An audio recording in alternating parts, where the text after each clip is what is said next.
Hello, you're watching QPVN News. I'm Anh Tuấn and we keep you up to date with the headlines. Prime Minister Phạm Minh Chính attends US-Vietnam Business Summit in Hanoi. Alcohol soldiers, unique cultural values of Ho Chi Minh era. Vietnam-Bulgaria Business Forum held. On November the 27th in Hanoi, Prime Minister Phạm Minh Chính attended the 2024 US-Vietnam Business Summit, jointly held by the Vietnam Chamber of Commerce and Industry and the American Chamber of Commerce. The summit provided an opportunity for timely discussions on the policies and directions that governments and private sectors need to implement to ensure a mutually beneficial trade and investments relationship between Vietnam and the U.S. while realizing the framework of the Vietnam-U.S. Comprehensive Strategic Partnership.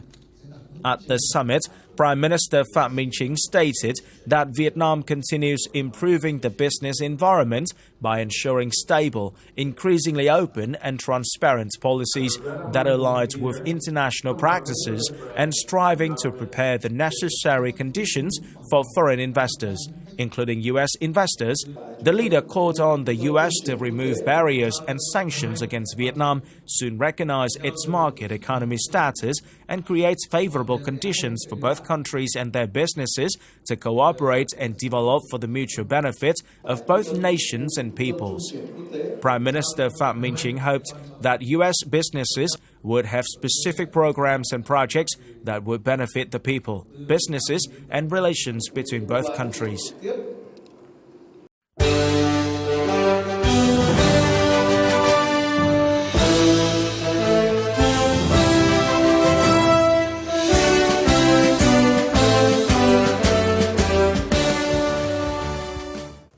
On November the 27th, more than 2,150 soldiers, actors and actresses gathered at Gia Lâm Airport to practice in the preparation for the opening ceremony of the Vietnam International Defense Expo 2024, which will take place on December the 19th. Senior Lieutenant General Hoàng Xuân Chiến, Deputy Defense Minister, head of the Exhibition Steering Committee, presided over the inspection.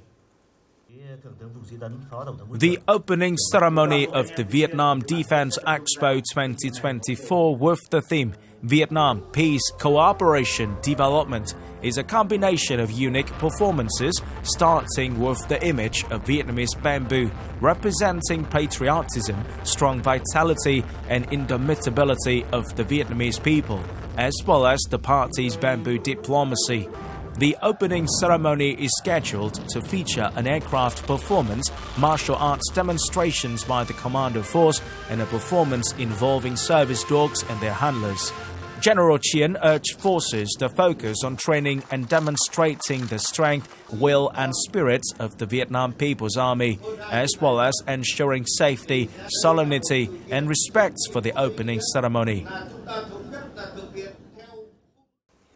On November the 27th, the Political University, the Department of Information and Education, under the General Political Department and the People's Army newspaper, jointly organized a scientific conference with the theme 80 Years of Building a Politically Strong Vietnam People's Army, Achievements and Experience. Senior Lieutenant General Lê Huy Vịnh, Deputy Defense Minister, attended the event. The conference received nearly 150 presentations from authors inside and outside the military, affirming that, under the leadership of the party and President Ho Chi Minh, the Vietnam People's Army has overcome countless challenges and sacrifices, together with the people of the whole country, to establish glorious peace. Whether in peacetime or wartime, building a politically strong military is always a top priority for our party. That is the basis, the solid foundation to improve the overall quality and combat strength of the military. The conference is an opportunity for agencies and units to draw lessons learned on improving the quality of party and political work, as well as training and fostering a contingent of military cadre, fulfilling the assigned tasks. The Vietnam People's Army is loved and given the simple yet noble title, Uncle Ho Soldiers by the people, which is few in history. That is not only the honor and trust of the people for the military, but is also the unique cultural beauty of the Vietnam People's Army, and the nature and tradition of a revolutionary military from the people and for the people. When the first soldiers of the revolutionary military appeared, the people in Việt Bắc did not know whose military they were from, but they were impressed and admired with Uncle Ho's good qualities. They saw the closeness between the new revolutionary soldiers and the old man, so people called him Old Ghé Soldiers. After knowing that Uncle Ho was the president and the leader of the revolution, the people called them Uncle Ho Soldiers. From the people, for the people, fighting and sacrificing for the people, all have converged and crystallized into a noble symbol, Uncle Ho Soldiers. That symbol has naturally entered history and become one of the typical cultural values of the Ho Chi Minh era.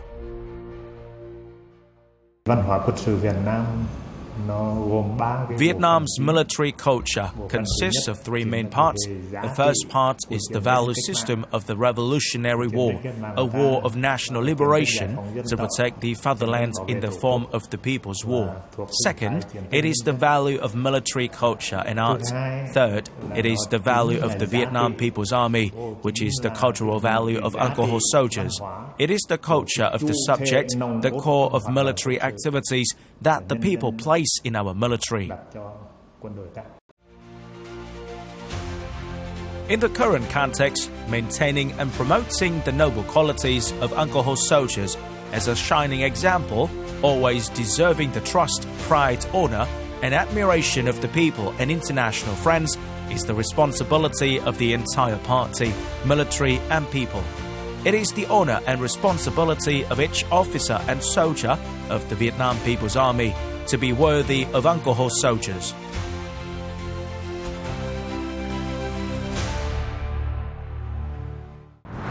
Coming up next, Vietnam-Bulgaria Business Forum held.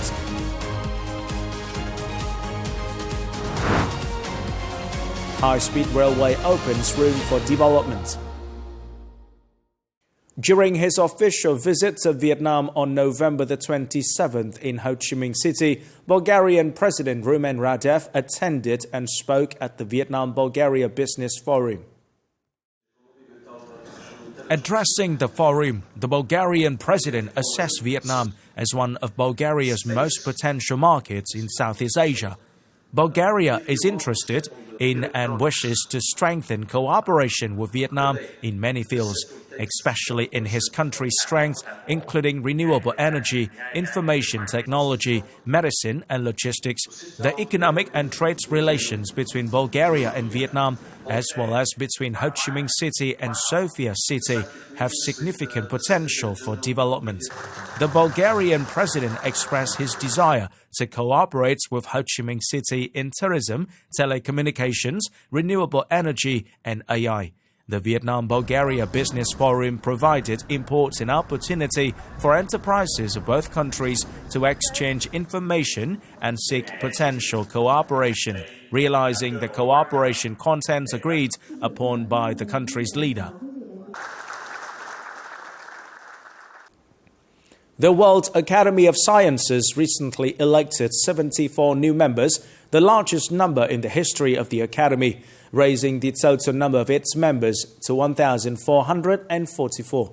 The two Vietnamese scientists elected as members of the World Academy of Sciences this time are Major General, Professor, Doctor of Science and People's Doctor Nguyễn Thế Hoàng, Deputy Director of the 108 Central Military Hospital, and Professor Dr. Distinguished Teacher Nguyễn Thị Thanh Mai, Vice President of Vietnam National University, Ho Chi Minh City's University of Science. In a country stretching nearly 1,700 kilometers from north to south, railways are always played an important role, not only as a form of transport with a history of hundreds of years, but also as the lifeblood of the economy. In September 2024, at the 10th session of the 13-party Central Committee, the investment policy for the North-South High-Speed Railway project was agreed upon, in which it is determined as a symbolic project of strategic significance, especially in terms of economy, politics, society, national defense, security, and international integration. In Vietnam, the project to build the North-South High-Speed Railway line has been initiated since 2005. After many years of research and adjustment, the project was submitted to the National Assembly in 2019. On February the 28th, 2023, the Politburo issued Conclusion number 49, which oriented building a modern, synchronous, feasible, effective high-speed railway line with a long-term strategic vision, matching the country's potential and in line with the world's development trends. In September 2024, at the 10th session of the 13-party Central Committee, the investment policy for the North-South High-Speed Railway project was ratified. These are exceedingly important steps for realization of the project. Đây là một cái dự án This is a particularly significant project, receiving huge attention from the state. The government has directed the Ministry of Transport to conduct research for a long time. The research has been going on for 18 years with the aid of many foreign and domestic consulting organizations. The Ministry of Transport has sent working groups which have come and returned with valuable experiences, serving as a basis to select the optimal investment partner in developing Vietnam's high-speed railway. The North-South High-Speed Railway is expected to cover a length of 1,541 kilometers in a double-track scale with a gauge of more than 1.4 million.